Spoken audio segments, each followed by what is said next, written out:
Sampay niya.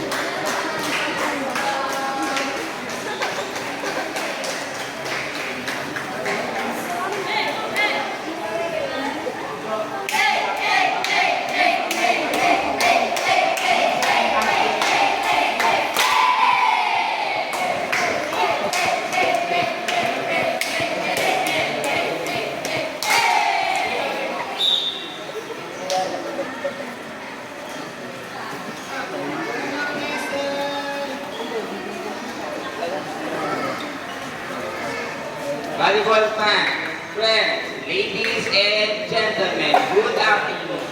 Welcome to the 2026 Maramit Volleyball Elementary Girls Tournament, the region's premier sporting event right here at Barangay Mugdol, Covered Court, under the leadership of Barangay Captain Sunny Nidoy and his council in the province of Aurora.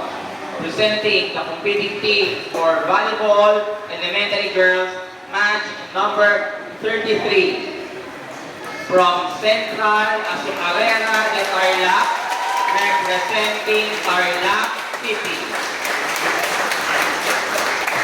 and Pepsi Elementary School representing STO Bataan. Presenting the referees for this match. Our first referee, Glenn Martin. Second referee, John Aquiles J. Trigger.